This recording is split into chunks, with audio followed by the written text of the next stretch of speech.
আমার জীবনে বহুদিন ধরে আমি লেকচার দিয়ে আসছি, আর বক্তব্য চলাকালে শ্রোতারা নিজেদের মধ্যে কথা বললেও আমি বক্তব্য দিতে অভ্যস্ত। তাছাড়া আমি আরও একটা বিষয়ে অভ্যস্ত হয়ে পড়েছি, সেটা হলো আমরা মুসলিমরা মাশাআল্লাহ কখনো কখনো আমরা ভদ্রতার ভালো কোনো পরিচয় দিতে পারি না। মানুষ জুমার খুতবার সময় কথা বলতে পারলে লেকচারের সময় কথা বলা তো তেমন কোনো বিষয়ই না। তবে একটা কৌশল আছে যা হয়তো আপনাদের উপকারে আসতে পারে। আপনি যখন কাউকে অযথা কথা বলতে দেখবেন তাদের দিকে তাকাবেন। আপনি কাউকে অযথা কথা বলতে দেখলে শুধু তাদের দিকে তাকাবেন। বোনেরা, আপনাদের স্বামীরা দেরি করে বাসায় ফিরলে আপনারা যেভাবে তাকান ঠিক সেভাবে তাকিয়ে থাকবেন। আপনারা এভাবে তাকানোতে অভ্যস্ত। ভাইয়েরা, আপনারা হাস্যকর কিছু দেখলে যেভাবে তাকান সেভাবে তাকাবেন। আপনি দেখবেন খুব তাড়াতাড়ি সব শান্ত হয়ে গেছে।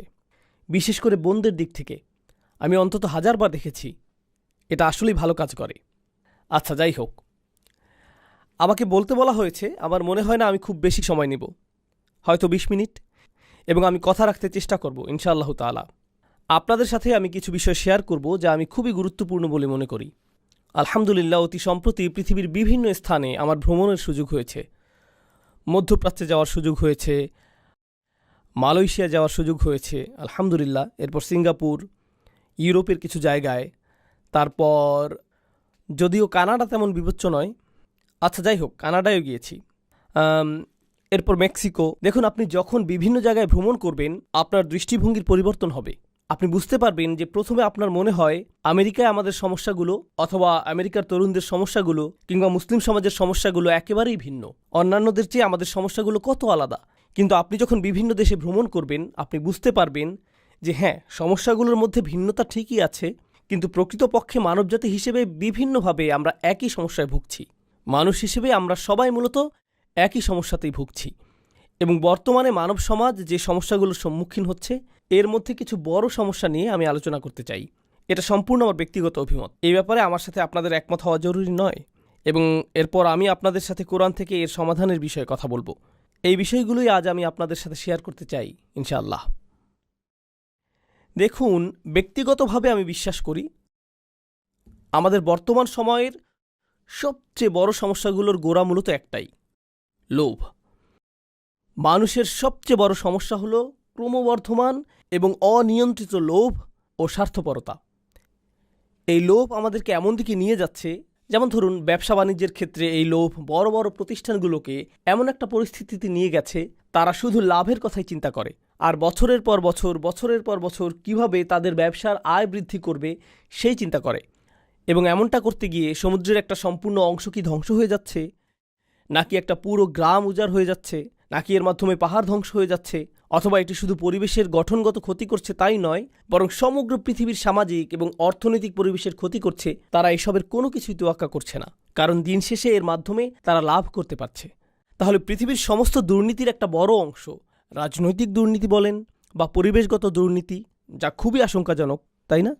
এই সব কিছুর মূল কারণ হচ্ছে অনিয়ন্ত্রিত, লাগামহীন এবং অপ্রতিরোধ্য লোভ। এটাই মূল কারণ। আমি ব্যক্তিগতভাবে বিশ্বাস করি এটাই বর্তমান বিশ্বের অনেক অনেক অনেক সমস্যার কেন্দ্রবিন্দু।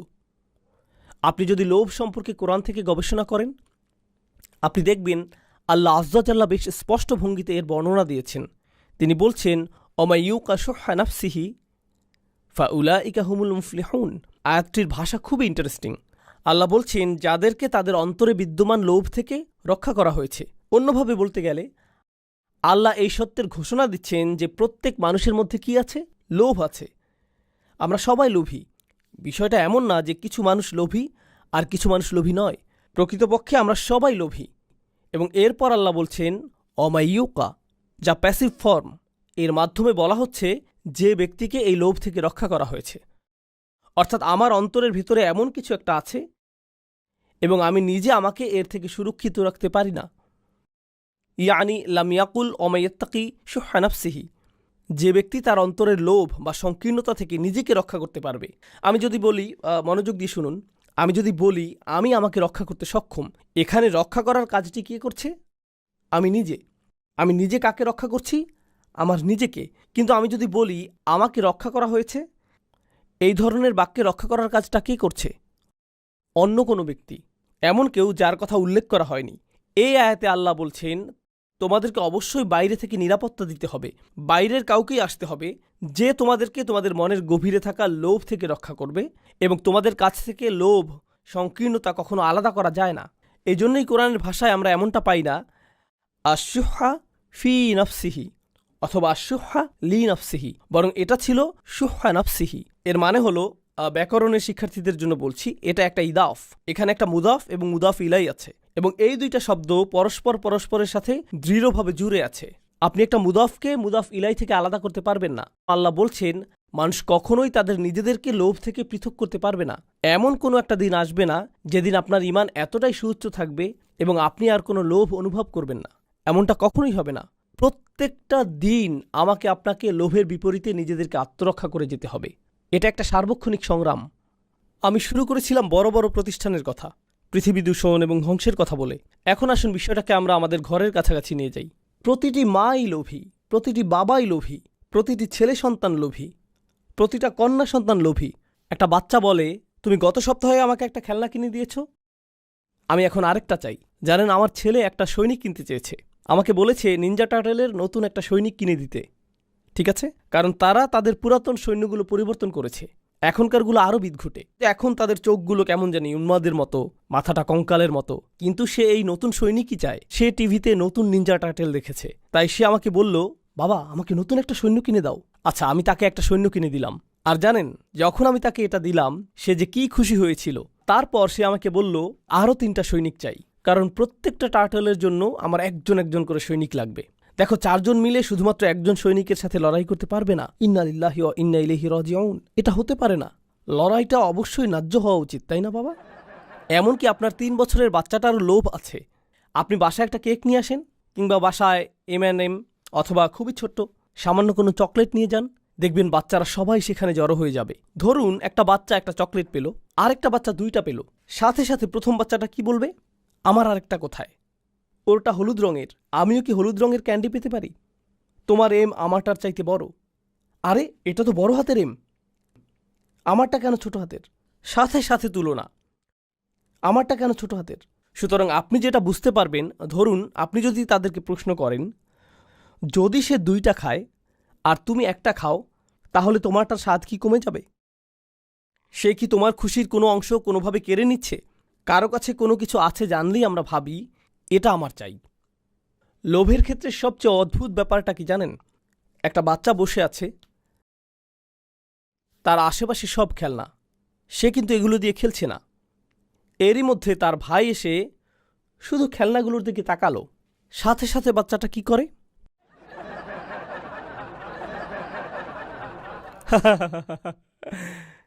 সাথে সাথে সাথে সাথে আপনি অন্যের সামনে নিজেরটা দখলে নিতে চান, আর যখন সামনে কেউ থাকে না, আপনি আপনার জিনিসকে অত পাত্তাই দেন না। জানেন এ থেকে আমরা কি শিক্ষা পাই? আমরা বুঝতে পারি যে আমাদের বেশিরভাগ লোভ মূলত আমাদের পারিপার্শ্বিকতার প্রভাবে হয়। ফলে আপনি যখন একাকী থাকেন, দেখবেন আপনি কিছুই চাইবেন না। মাঝে মাঝে আপনি খুব করে চাইবেন শুধু একটু একা বসে থাকতে আর আকাশের দিকে তাকিয়ে থাকতে, অথবা সমুদ্রের কোনো তীরে বসে শুধু পানির দিকে তাকিয়ে থাকতে চাইবেন। আপনি অন্য কিছু চান না, আপনি সেখানে ভালো থাকেন, সন্তুষ্ট থাকেন। কিন্তু আপনি যখন লোকালয়ে বের হন আর খুব সুন্দর একটা গাড়ি দেখেন, যখন অনেক সুন্দর কোনো এলাকা দেখেন, বড় কোনো বাড়ি দেখেন, যখন আপনি অন্য কোনো শহরে ভ্রমণ করেন যেখানকার আবহাওয়া ডালাসের চাইতে অনেক অনেক ভালো এবং যেটা পাওয়া খুব একটা কঠিন কাজও না, তখন সাথে সাথে আপনার কেমন লাগে? ও, আমার এটা চাই, এটা চাই আমার। এই লোভ শুধুমাত্র পৃথিবীকেই কলুষিত করে না, বরং পরিবারগুলোকেও কলুষিত করে। এটা পরিবারগুলোকে কলুষিত করে, সমাজকে দূষিত করে। তাছাড়া লোভ শুধুমাত্র টাকা পয়সার সাথে সম্পৃক্ত নয়। লোভ হলো জীবনের সব কিছুতে আপনার পাওনা অংশের চেয়ে বেশি কিছু চাওয়া। আপনি যদি ভাইস প্রেসিডেন্ট হন, আপনি প্রেসিডেন্ট হতে চান। আপনি সহকারী শিক্ষক হলে অধ্যক্ষ হতে চান। আপনি অধ্যক্ষ হয়ে থাকলে আরও বড় প্রতিষ্ঠানের অধ্যক্ষ হতে চান। আপনি যদি কোথাও তত্ত্বাবধায়ক হয়ে থাকেন এবং সেখানে যদি আরও কোনো তত্ত্বাবধায়ক থাকে, আপনি চান প্রধান তত্ত্বাবধায়ক হতে, ঠিক না? আপনি যদি এমএসএতে সেক্রেটারি পদে থাকেন, আপনি সভাপতি হতে চাইবেন। সবাই উপরে উঠতে চায়। আপনি যদি কোনো প্রতিষ্ঠানের একেবারে প্রাথমিক স্তরে কাজ পেয়ে থাকেন, খুব শীঘ্রই আপনি ম্যানেজার হতে চান। আপনি নিজের জন্যই এমনটা করতে চান। আপনি নিজেকে উপরে ওঠার জন্য ঠেলতেই থাকেন, এক অবস্থানে তৃপ্ত থাকেন না। আপনি দেখবেন পৃথিবীর অনেক ধনী মানুষেরা মূলত পৃথিবীতে সবচেয়ে দুর্ভোগের জীবনযাপন করে। যারা কোটি কোটি টাকা আয় করেছে, যারা পাগলের মতো টাকা আয় করেছে, এই ধরনের মানুষদের মধ্যে বেশিরভাগেরই জীবন বলতে কিছু থাকে না। তাদের কোনো জীবন থাকে না, পরিবার থাকে না, তাদের ছুটি বলতে কিছু থাকে না। তারা ছুটি নিতে চান না, তারা শুধু উপরে উঠতে চান। তারা মনে করেন তারা ছুটিতে গেলে তাদের ছুটে চলার এই যন্ত্রের গতি কমে যাবে, তাদের কাজে দ্রুত ফিরে আসতে হয়, এবং তারা যদি ছুটিতে গিয়েও থাকেন সেখানে বসে ওই ইমেইলের উত্তর দেওয়ায় ব্যস্ত থাকেন।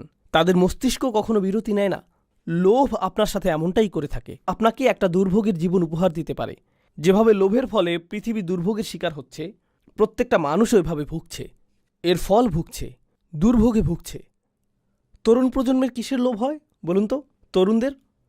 তরুণদের একটা চাহিদা হলো, দেখুন একটা সময় আমরা সবাই তরুণ ছিলাম, সেই সময়টা কোনো যুগেই পরিবর্তন হয় না। আমি বুঝি না এখন কিসের চল চলছে, আমি জানি না এগুলো, কারণ এখন আমার বয়স হয়েছে, আমি বুঝি না এসব। আমাদের মুরব্বীরাও কিন্তু আমাদেরকে বুঝেন না, তাহলে তারা কিভাবে এখনকার কিশোর আর তরুণদের বুঝবেন? তারা বুঝতে পারবেন না। আজ থেকে 15 বছর পর আপনিও ভবিষ্যতের তরুণদের বুঝতে পারবেন, এমনটা হবে না। তখন আপনার সময় পার হয়ে যাবে। কিন্তু সব যুগের তরুণদের মধ্যেই একটা জিনিস অপরিবর্তিত থাকে, আপনি লেটেস্ট জিনিসের সাথে সমান গতিতে চলতে চান। হতে পারে এটা কোনো গ্যাজেট, অথবা কোনো অ্যাপ, নতুন কোনো ডিজাইনের কাপড় হতে পারে, অথবা কোনো পরিভাষা, অথবা ধরুন নতুন কোনো সামাজিক চর্চাও হতে পারে। সেটা যাই হোক না কেন, আপনি একেবারে অত্যাধুনিকটাই চান।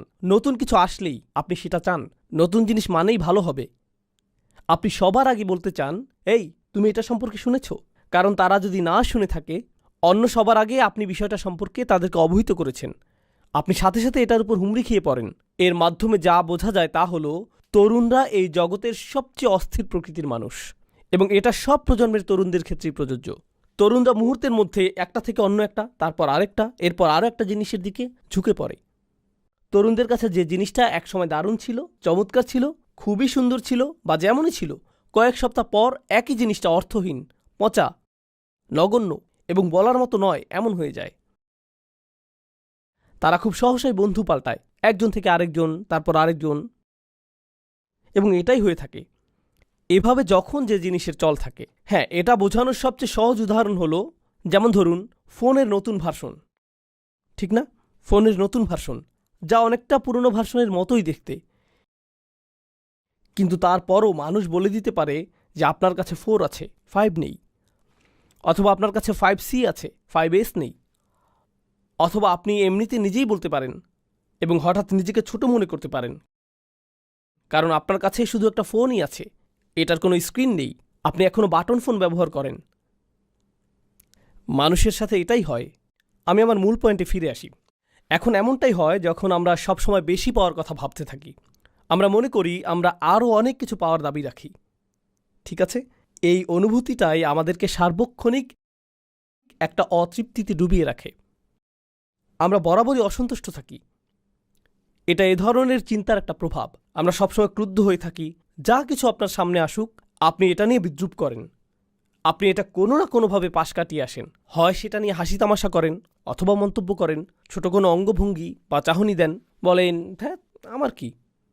সব কিছুর প্রতি আপনার প্রতিক্রিয়া এমনটাই হয়। এর মানে হলো জীবনকে কিভাবে উপভোগ করতে হয় সেটা আপনি জানেন না, কারণ আপনি আপনার চারপাশের সব কিছুকে অগ্রাহ্য করেছেন।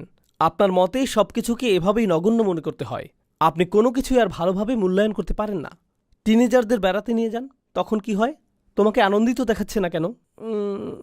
হোটেলটা কেমন বলো তো? কি অপূর্ব দৃশ্য দেখো। মোটামুটি। তারা মূল্যায়ন করতে পারে না। মূল্যায়ন করার ক্ষমতা আপনার কাছ থেকে কেড়ে নেওয়া হয়েছে। এই যে অতিমাত্রার লোভ, প্রতিনিয়ত এবং তাৎক্ষণিক আনন্দ পাওয়ার ইচ্ছা, এগুলোর ফলে কি হয় জানেন? তরুণদের পুরো একটা প্রজন্ম গড়ে উঠেছে যারা চরম উদাসীন এবং নিরুৎসাহিত। তারা প্রতিনিয়ত এত বেশি কিছু করার এবং এত বেশি জিনিস পাওয়ার প্রতি আকৃষ্ট হয় যে তারা জীবনে কোনো কিছু অর্জন করে নেয়ার ইচ্ছাই হারিয়ে ফেলে। তারা শুধু বাসায় বসে থাকে আর সারাদিন ভিডিও গেম খেলে, আর নেটফ্লিক্সে বা অ্যামাজনে, হুলু কিংবা ইউটিউব বা অন্য যেখানেই হোক একটার পর একটা ভিডিও দেখে, এবং এভাবেই চলতে থাকে। আপনি যদি তাকে প্রশ্ন করেন তুমি কি করতে চাও? কিছু না। তুমি আগামীকাল কি করবে? এই তো কিছু না। তোমার জীবনের লক্ষ্য কি? আমার তেমন কোনো লক্ষ্য নেই। তোমার মেজর বিষয় কোনটা? আমি এখনও ঠিক করিনি। কি বলো তুমি? 5 বছরের সিনিয়র, অথচ এখনও তোমার মেজর ঠিক করনি? আমি নিশ্চিত না, আমি অনেক কিছু চেষ্টা করেছি, তারপরও আচ্ছা যাকগে। তাহলে আপনি একেবারে নিরুৎসাহী একটা প্রজন্ম দেখেন। আপনি জানেন এই ধরনের সম্পূর্ণ নিরুৎসাহী একটা মানব সভ্যতা গড়ে উঠলে কি হয়? এই যে প্রচণ্ড লোভী মানুষগুলো যারা অন্যায় করে এবং আক্ষরিক অর্থে পৃথিবীর সম্পদগুলো লুট করে থাকে আর দুর্বলদের অন্যায়ভাবে নিয়ন্ত্রণ করে, তারা এত সব কিছু করার পরও পার পেয়ে যায়, কারণ সংখ্যাগরিষ্ঠ লোকজনেরই এগুলো পরোয়া করার মতো অনুভূতি নাই। তাদের আত্মকেন্দ্রিকতা তাদেরকে সম্পূর্ণ অনুভূতিহীন বানিয়ে দিয়েছে। আমার চাওয়াগুলো যতক্ষণ পূরণ হচ্ছে, এসবের কি দরকার? তাহলে আমরা এমন একটা সময় বাস করছি যেখানে আপনি টিভিতে চ্যানেল পরিবর্তন করে করে দেখতে পারেন, অথবা ফেসবুক পেজ বা অন্য কোথাও যেখানে বিজ্ঞাপন দেখায়, যেখানে আফ্রিকার বাচ্চাদের কষ্ট, অথবা বাংলাদেশে ঘটে যাওয়া ভয়াবহ বন্যার দৃশ্য, বা পাকিস্তানে ঘটে যাওয়া কোনো তীব্র ভূমিকম্পের দৃশ্য দেখানো হয়, আর আপনি সেই ছবিগুলো দেখেন এবং আপনার মধ্যে কিছুই হয় না, আপনার কোনো কিছুর পরিবর্তন হয় না, চোখ দিয়ে পানি আসে না, কিছুই হয় না। আপনি মানুষের দুঃখ দুর্দশা থেকে সম্পূর্ণ বিচ্ছিন্ন, সম্পূর্ণ বিচ্ছিন্ন। এটা কতটা ভয়াবহ ব্যাপার আপনি জানেন? দেখুন, আমরা কিন্তু এখানে ঈমান নিয়ে কথা বলছি না, আমরা বলছি ধীরে ধীরে আমাদের মধ্যে মনুষ্যত্ব কমে যাচ্ছে। এগুলো মানবিক অনুভূতি। আপনি হতে পারেন একজন খ্রিস্টান, একজন ইহুদি কিংবা নাস্তিক। যখন আপনি কোনো মানুষের দুঃখ কষ্ট দেখবেন, অবশ্যই আপনার মধ্যে এর প্রভাব পড়ার কথা। আপনার মনের মধ্যে এমন কিছু ঘটবে যা আপনাকে পীড়া দিবে, মানুষকে সাহায্য করার আকাঙ্ক্ষা তৈরি হবে। কিন্তু যখন এই ধরনের কিছুই হয় না, তখন আপনি চ্যানেল পাল্টে সেটাই দেখেন যা দেখতে আপনার মন চায়, একটা মুভি যেটা আপনার মস্তিষ্ক থেকে এগুলো আবার মুছে দিবে। আজকাল এটাই ঘটে চলছে। এটা সত্যিই খুবই ভয়ঙ্কর সময়। আমি একটা মুসলিম দেশে গিয়েছিলাম, সেখানে একজন আরবকে জিজ্ঞেস করলাম এখানকার মানুষরা কিভাবে সময় কাটায়, তরুণরা কিভাবে সময় কাটায়। আমি অন্তত 50 জন লোকের কাছ থেকে একই উত্তর পেয়েছি যে তারা শপিং মলে ঘুরতে পছন্দ করে। এদেশে বেশ গরম, সারাদিন তাপমাত্রা বেশি থাকে, তারা বাইরে বের হয় না। শপিং মলগুলো রাতে খোলা থাকে, মাগরিব থেকে ফজর পর্যন্ত মলগুলো মানুষে ভর্তি থাকে। এরাই আপনাদের উম্মাহ, আপনাদের ভবিষ্যৎ প্রজন্ম। বাবা হিসেবে তারা কেমন বাবা হবে, মা হিসেবে কেমন মা হবে ওরা, ইসলামের কেমন দায়ী হবে, কেমন সরকার তারা চালাবে, ভবিষ্যতে কেমন মানুষ হবে ওরা, কেমন মুসলিম হবে সে কথা বাদ দিন, মানুষ হিসেবে ওরা কেমন হবে, বুঝতে পারছেন? যাই হোক, আমি আমার বক্তব্য সংক্ষিপ্ত করছি। আমার হয়তো আর 5 মিনিট সময় বাকি আছে। আজকে আমি আপনাদের যে বিষয়টা বলতে চাই সেটা হচ্ছে কোরআনের ক্ষমতা। আমি জানি আপনারা বহু লেকচার শুনেছেন যেখানে আপনাদের বলা হয়েছে যে আমাদেরকে কোরআন শিখতে হবে, এর অর্থ আমাদের বুঝতে হবে, এটা আমাদের অধ্যয়ন করতে হবে, তেলাওয়াত করতে হবে, মুসলিম হিসেবে কোরআনের সাথে আমাদেরকে সম্পৃক্ত থাকতে হবে। এই কথাগুলো আপনারা 1000 বার শুনেছেন। আমি আশা করছি আমি ওই আলোচনাগুলোর সাথে একটা নতুন মাত্রা যোগ করব, শুধুমাত্র একটা।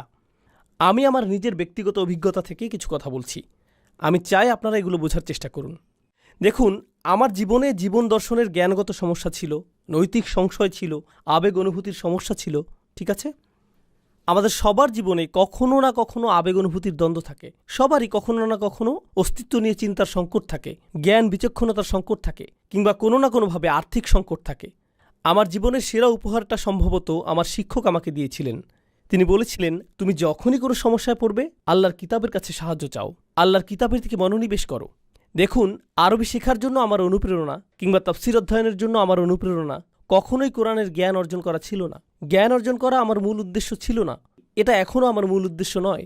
আমি জ্ঞান অর্জনের জন্য চিন্তিত নই, বরং আমার কাছে গুরুত্বপূর্ণ হলো এ থেকে এমন একটা সম্পদ অর্জন করা যা আমাকে প্রতিনিয়ত সুস্থ করে তুলবে। বিষয়টা এমন, আমি মনে করি কোরআন একটা কূপের মতো, আর আমি প্রায়ই তৃষ্ণার্ত হই। যখনই আমার তৃষ্ণা পায় আমি কোরআনের কাছে যাই, এখান থেকে তৃষ্ণা মেটাই এবং আমি ভালো বোধ করি, এটা আমাকে প্রশান্ত করে। দেখুন, আমাদের বুঝতে হবে যে কোরআন হলো আর শিফা, কোরআন হচ্ছে শিফা। এটা মানুষকে সুস্থ করে তোলে। অনেকেই মনে করেন এই তো আমি কোরআনের অর্থ পড়ছি, আমি অনেক কিছু বুঝতে পারছি, আমি অনেক বিষয় শিখছি, আমি কিছুটা আরবি ভাষাও শিখছি, খুবই ভালো কথা। দেখুন, আমি শেখার পক্ষের বড় একজন সমর্থক হিসেবে বলছি, শেখাটা মূল লক্ষ্য নয়। শেখা হলো আপনি কিভাবে পানির আধার থেকে পানি তুলবেন, শুধুমাত্র সেটা জানা। বিষয়টা অনেকটা এরকম, আমি পুষ্টিকর খাবার সম্পর্কে সব কিছু শিখেছি, কিন্তু আপনি পুষ্টিকর খাবার খান না, তাহলে এগুলো শিখে কী লাভ? আমি সঠিক খাদ্যাভ্যাস, ভালো ব্যায়াম সম্পর্কে জেনেছি, আমি জানি কোন কোন ব্যায়ামগুলো করা উচিত, কখন করা উচিত, এগুলো সব আমি জানি, কিন্তু আপনি এগুলোর একটাও করেন না। আমি গাড়ি সম্পর্কে সবকিছু জানি কখন গাড়ির তেল পরিবর্তন করতে হয়, গাড়ির কোনো কিছুর সংযোগ ছুটে গেলে কিভাবে ঠিক করতে হয়, কিন্তু আপনি নিজের গাড়ির যত্ন নেন না। কি করছেন আপনি? আপনি কেন এগুলো শিখেছেন? এই জ্ঞান আপনাকে সাহায্য করার কথা ছিল, তাই না? আমি যে বিষয়টা প্রমাণ করতে চাইছি, বেশিরভাগ সময় আমরা জোর দিয়ে বলতে থাকি আমাদের জানতে হবে, শিখতে হবে, কিন্তু আমরা এই কথাটাতে জোর দেই না যে আমাদের এটা ধারণ করতে হবে। জানা আর ধারণ করা একই কথা নয়, তাই না? মুসলমানেরা কোরআন সম্পর্কে অনেক কিছু জানার পরেও অমুসলিমদের মতো ঠিক ততটাই ক্ষতিগ্রস্ত, ভোগবাদী এবং ততটাই লোভী হতে পারে। পার্থক্য শুধু এটুকুই যে তারা কোরআন সম্পর্কে জানে, অন্য কোনো পার্থক্য নেই। আর যখন মানুষ পথভ্রষ্ট হয়, এই কিতাব তাদেরকে আবার সঠিক পথে আনে। এবং এরপর কি হয় বলুন তো? পরবর্তীতে তারা আবারও বিপথে যায়, আর এই কিতাবটা আবার তাদেরকে সঠিক পথে আনে। তারপর আবার তারা বিপথে যায়, আবার এটা তাদের সঠিক পথে আনে। ইন্না হাদাল কুরআনা ইয়াহদি লিল্লাতি হিয়া আকওয়াম। নিশ্চয়ই এই কোরআন এমন একটি পথ দেখায় যা অধিক সরল ও সঠিক। অধিক সরল সঠিক মানে হলো, ধরুন আপনি এই পথে যাচ্ছেন, এটা আপনাকে আবার সোজা পথে নিয়ে আসবে। ওয়ায়ুবাশশিরুল মুমিনিনা আল্লাযীনা ইয়ামালুনাস সলিহাত। এবং এটা নেক আমলকারী ঈমানদারদের সুসংবাদ দেয়। আল্লাহ এই বাস্তবতার স্বীকৃতি দিচ্ছেন যে আপনি আমি অনেক ভুল করি, যা আমাদেরকে দুঃখ দুর্দশায় ফেলে, কিন্তু আল্লাহ আয্যা জাল্লা আমাদেরকে ওয়াদা করেছেন, যদি তুমি এই কিতাবের সাথে একটা সত্যিকারের সম্পর্ক গড়ে তুলতে পারো, তাহলে তুমি সফল হবেই। দেখুন, আমি আপনাদের নিশ্চয়তা দিয়ে বলছি, এই কিতাব শেখার পেছনে আপনাদের উদ্দেশ্য হয় এর মাধ্যমে নিজেকে পরিশুদ্ধ করে তোলা। দেখবেন আপনি এটা শেখার জন্য আল্লাহ এমন সব সম্ভাবনার দুয়ার খুলে দিবেন যা আপনি কখনো কল্পনা করেননি। আরবি শেখা আপনার কাছে এক টুকরো কেক খাওয়ার মতো সহজ মনে হবে। তাফসির অধ্যয়ন করা আপনার জন্য একেবারে সহজ হয়ে যাবে। কেন বলুন তো? এজন্য নয় যে আপনি জ্ঞান অর্জন করতে চান, বরং এর কারণ হলো আপনি আল্লাহর কথার মাধ্যমে নিজেকে পরিশুদ্ধ করতে চান। আপনি চান আল্লাহর কথাগুলো আপনার অন্তরে প্রবেশ করুক। কদ জাআতকুম মাউইযাতুম মির রাব্বিকুম ওয়া শিফাউল লিমা ফিস সুদূর ওয়া হুদান ওয়া রাহমা। তোমাদের জন্য তোমাদের রবের পক্ষ থেকে এসেছে উপদেশ, এটি চিকিৎসা, এটি নিরাময়কারী হিসেবে তোমাদের জন্য এসেছে। সুবহানাল্লাহ। আজ আমি আপনাদেরকে মূলত এই কথাটাই বলতে এসেছি। আপনাদের মধ্যে কিছু শ্রোতা আছেন যারা আমার কথাগুলো অন্য যে কোনো লেকচারের মতো শুধুই শুনবেন, বক্তব্য শেষে তাকবীর দিবেন, কেউ হাততালি দিবেন, তারপর শেষ। কিন্তু আমি আশা করছি আপনাদের মধ্যে কেউ কেউ আমার কথাগুলো অন্তরে গেঁথে নেবেন। আপনার সাথে কোরআনের সম্পর্ক আমি তৈরি করে দিতে পারবো না। এই কাজে একমাত্র যিনি আপনাকে সাহায্য করতে পারবেন তিনি হলেন আল্লাহ।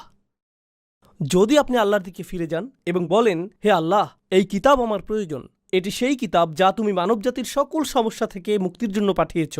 আচ্ছা বলুন তো, লোভ কোথায় থাকে? লোভ কোথায় থাকে? অন্তরের ভেতরে। সুতরাং পৃথিবীর যত সমস্যা রয়েছে আপনি কখনো এগুলোকে পুরোপুরি দূর করতে পারবেন না, কারণ আপনি কখনো লোভকে হত্যা করতে পারবেন না, যেহেতু এটা অন্তরের একটা অংশ। কিন্তু জানেন, আমরা একে প্রশমিত করতে পারি। এজন্য আল্লাহ বলছেন, মনে আছে শুরুতে কি বলেছিলাম? আমাদেরকে বাইরে থেকে আমাদের অন্তরকে সুরক্ষা দিতে হবে। আর সেই সুরক্ষাটা কি? এটা হলো আল্লাহর বাণী। আল্লাহর কথাগুলো যখন আপনার অন্তরে প্রবেশ করে, আপনার অন্তরটা তখন অধিক শক্তিশালী হয়। আপনি তখন আপনার আকাঙ্ক্ষাগুলো সংযত রাখতে পারেন, আসক্তিগুলোকে নিয়ন্ত্রণ করতে পারেন। এটা কতটা দুঃখজনক যে এখন কত তরুণ পর্নোগ্রাফিতে আসক্ত। এটা একটা বাস্তবতা। আমি কত তরুণের সাথে কথা বলেছি, তারা আমাকে বলেছে, এটা তো সাধারণ ব্যাপার, আপনি আমাকে কি করতে বলছেন? তাদের অন্তরগুলো এতটাই মৃত হয়ে গিয়েছে, তারা বলছে এটা সাধারণ বিষয়। এটা একটা স্পষ্ট চিহ্ন যে অন্তরটা মরে গেছে। কিভাবে আল্লাহর কথা সে অন্তরে প্রবেশ করবে? আমরা একটু চিন্তা করি। এই যে চোখ দুটো আল্লাহ আমাদেরকে দান করেছেন, আপনি যখন ওইসব বাজে ছবি দেখেন, এই চোখগুলোর অপব্যবহার করবেন, কিভাবে একই চোখ দুটো আল্লাহর জন্য অশ্রু ছড়াবে? একই চোখ দুটো দিয়ে কি এটা করা সম্ভব? এই যে জিহ্বা আল্লাহ আপনাকে দিয়েছেন, এর মাধ্যমে আপনি আল্লাহর কথাগুলো তেলাওয়াত করতে পারেন, অথচ আপনি আপনার সারাদিন অতিবাহিত করেন গালিগালাজ আর মন্দ কথা বলে। এই হাত দুটো আপনি আল্লাহর সামনে তুলেন এবং রাখেন যাতে আপনি আল্লাহর সামনে দাঁড়াতে পারেন। এই একই হাতগুলো আপনি ব্যবহার করেন অভদ্র অঙ্গভঙ্গি করতে বা অন্যায় কাজ করতে। এই একই হাত। আমরা কিভাবে আমাদের নিজেদের ব্যাপারে সচেতন হব? আল্লাহ বলছেন, ওয়ালা তাকুনু কাল্লাযীনা নাসুল্লাহা ফাআনসাহুম আনফুসাহুম। তোমরা তাদের মতো হইও না যারা আল্লাহকে ভুলে গিয়েছিল, আর আল্লাহকে ভুলে যাওয়ার ফলে আল্লাহ তাদেরকে নিজেদের ব্যাপারে ভুলিয়ে দিয়েছেন। আপনি এমনকি জানবেনও না যে আপনি কেমন। আপনি আল্লাহর একজন সম্মানিত সৃষ্টি, কিন্তু এই লোভের কারণে আপনি একটা পশুর চেয়েও অধম হয়ে গিয়েছেন। দয়া করে নিজেকে বাঁচান, নিজেকে বাঁচান। আমি আপনাকে বাঁচাতে পারবো না। আপনাকে বাঁচানোর চেষ্টা আপনার নিজেকেই করতে হবে। অল্লাহি, যত ছবি, এগুলো প্রচারের জন্য যত বিজ্ঞাপন এবং এর সংশ্লিষ্ট যত কিছু আছে, যারা আমাদেরকে পশুর স্তরে নামিয়ে নিতে সদা তৎপর, তারা খুবই শক্তিশালী, প্রচুর টাকা ব্যয় করা হয় বাচ্চাদের মধ্যে যৌনতা ছড়িয়ে দেওয়ার জন্য। এই কাজে প্রচুর টাকা ব্যয় করা হয় অশ্লীলতাকে স্বাভাবিকীকরণ করতে, এগুলো উদযাপন করতে এবং নীতিনৈতিকতাকে নতুন করে সংজ্ঞায়িত করতে, ভালো মন্দকে নতুনভাবে সংজ্ঞায়িত করতে প্রচুর টাকা ব্যয় করা হয়। এবং মানুষ এগুলোর স্রোতে এমনভাবে ভেসে যায়, তারা বলে কোরআনে এমনটা বলা হয়েছে, কিন্তু আমার কাছে এটা ভালো মনে হচ্ছে না। তাদের বিবেক এতটাই কঠিন হয়ে গিয়েছে, যখন আপনি বাঁকা অবস্থায় সোজা জিনিসের দিকে তাকাবেন, আপনার কাছে সোজা জিনিসটাই বাঁকা লাগবে। আপনার নীতিনৈতিকতা এতটাই অকার্যকর হয়ে গিয়েছে, আল্লাহর কথাগুলোকে আপনার মনে হয় আমি জানি না এটা আমার নীতির সাথে মিলে কিনা। আরে আপনার কাছে তো নীতির কোনো মাপকাঠিই নেই, এটাই তো সমস্যা। অথচ আল্লাহর কথাগুলোই ছিল নীতিনৈতিকতার মাপকাঠি। এটা এমন জিনিস যা কখনো পরিবর্তন হয় না, এবং আমি আপনাদেরকে এ ব্যাপারে প্রমাণ দিব যেটা আল্লাহ নিজেই দিয়েছেন। পৃথিবীতে যত নৈতিক মতাদর্শ এখন পর্যন্ত এসেছে, মানুষের কাছে সমাদৃত প্রতিটা মতবাদ 10 বছর পর আগের যে মতবাদটা ভুল ছিল সেটা এখন স্বীকৃত। 10 বছর পর আবার অন্য কিছু স্বীকৃতি পাবে, এর 10 বছর পর আরেকটা নতুন কিছু স্বীকৃতি পাবে। নীতি নৈতিকতার এই সীমাগুলো সবসময় পরিবর্তিত হতে থাকে, পাল্টাতে থাকে। বৈশ্বিক মূল্যবোধগুলো সবসময় বদলে যায়, কিন্তু আল্লাহর কিতাব আমাদের ভালো মন্দের সীমা নির্ধারণ করে দিয়েছে, এবং সেই যে রসুল সাল্লাল্লাহু আলাইহি সাল্লামের সময় এই সীমা নির্ধারণ করা হয়েছিল আজও তা সুপ্রতিষ্ঠিত। ওয়ালাম ইয়াজআল লাহু ইওয়াজা, আর তিনি এতে বিচ্যুতির কোনো অবকাশ রাখেননি। আমাদের বিচ্যুতি হয়, আমরা এক রেওয়াজ থেকে অন্য রেওয়াজে, এক দর্শন থেকে অন্য দর্শনে, ভালো মন্দের একরকমের সংজ্ঞা থেকে অন্যরকম সংজ্ঞায় যাই। কিন্তু আপনি যদি এই কিতাবকে আঁকড়ে ধরতে পারেন, যত বড় ঝড়ই আসুক না কেন, আপনি আপনার জায়গায় টিকে থাকতে পারবেন। আপনি আপনার জায়গায় টিকে থাকতে পারবেন। আর যদি আঁকড়ে ধরতে না পারেন, তাহলে আপনি মুসলিম, খ্রিস্টান, ইহুদি, হিন্দু, নাস্তিক, শিখ যাই হন না কেন, আপনি কোনো না কোনো দিকে ভেসে যাবেন। বাইরে থেকে আপনাকে দেখতে মুসলিম বা অন্য যে কারো মতো লাগতে পারে, ভেতর থেকে আপনি সেই একই লোভী এবং নিম্নমানের মানুষের উদাহরণ হয়ে থাকলেন। ইসলাম আমাদের ভেতরটা পরিবর্তন করতে এসেছে, শুধুমাত্র আমাদের বাহ্যিক পরিবর্তন করতে আসেনি। অন্তরের ভেতরের সঠিক পরিবর্তন হলো এই ধর্মের মূল উদ্দেশ্য। অন্তরের ভেতরের পরিবর্তন হলো এই পৃথিবীটাকে আমাদের অন্যরকম মনে হবে। মূলত এই কথাটাই আমি আপনাদের সাথে শেয়ার করতে চেয়েছি। এই পরিবর্তনটা আপনার ভেতরে কেবল তখনই আসবে যখন আপনি সঠিক মনোভাব নিয়ে আল্লাহর কিতাবের কাছে আসবেন।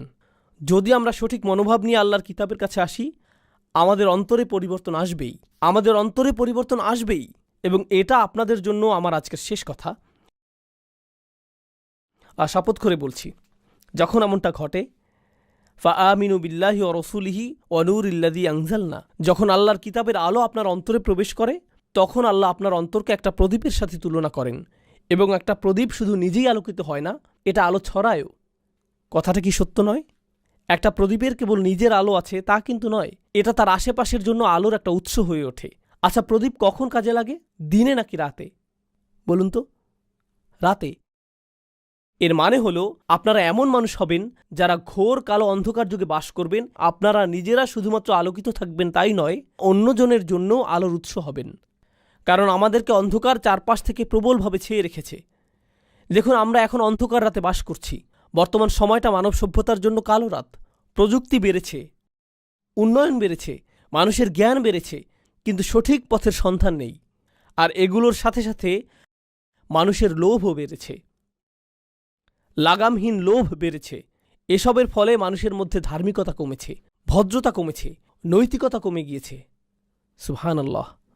আমি দোয়া করি আল্লাহ আজ্জা ওয়া জাল্লা আপনাদেরকে এবং আপনাদের সন্তানদেরকে এমন একটি প্রজন্ম তৈরি করার জন্য বাছাই করুন, যে প্রজন্ম কোরআনের আলোর প্রতিনিধিত্ব করবে, যারা শুধু আপনার নিজেদের পরিবারের জন্য নয়, বরং আপনাদের আশেপাশের সবার জন্য, সমাজের সকল মানুষের জন্য উজ্জ্বল এক আলোর উৎসে পরিণত হবে। এবং আল্লাহি, আমরা যদি আল্লাহর কিতাবের সদ্ব্যবহার করতে না পারি, এই ধরনের কোনো কিছু কখনো বাস্তবায়িত হবে না।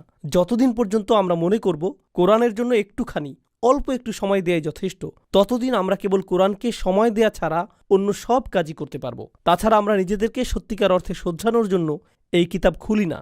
আমরা চমৎকার কোনো তথ্য জানার জন্য বা সুন্দর তেলাওয়াতের জন্য এটা খুলি। এবং কোরআন মানে আমাদের কাছে এটুকুই। যতদিন আমরা এভাবে চলতে থাকব, পৃথিবী ততই অধপতনের দিকে যেতে থাকবে এবং আল্লাহ অন্য মানুষদেরকে আমাদের স্থানে স্থলাভিষিক্ত করবেন।